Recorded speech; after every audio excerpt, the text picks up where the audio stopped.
საქართველოს მელიორაციაში ტექნიკური უნივერსიტეტის აგრარული მეცნიერებების და ბიოსისტემების ინჟინერინგის ფაკულტეტის სტუდენტებმა სტაჟირება გაიარეს. ერთი თვის განმავლობაში სტუდენტები კომპანიის რეგიონულ სერვის ცენტრებსა და სამელიორაციო ინფრასტრუქტურის ობიექტებზე მუშაობის სპეციფიკას გაეცნენ. კურსის დასრულების შემდეგ სტუდენტებმა სტაჟირების შემაჯამებელი პრეზენტაცია წარმოადგინეს, რის შემდეგაც მათ სერტიფიკატები გადაეცათ.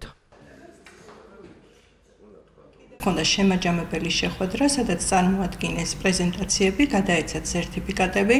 პროექტი რამდენიმე წელია ხორციელდება, არაერთი სტუდენტს გაუვლია ჩვენთან სტაჟირების პროგრამა და აგრეთვე დასაქმებულად ჩვენს კომპანიაში. ეს იგივე დუალური სწავლების ერთ-ერთი საფუძველია იმისა, რომ სტუდენტი პრაქტიკულ სამუშაოს გადის თქვენ სამსახურში, თეორიულს ტექნიკურ უნივერსიტეტში და ეს ძალიან კარგი საქმეა სახელმწიფოსთვის, იმიტომ რომ სპეციალისტები, ესე იგი დარგის სპეციალისტები დასაქმდებიან თავისი სპეციალობით. ერთი თვის განმავლობაში გავდიოდით სტაჟირებას ჟპს მელიორაციაში.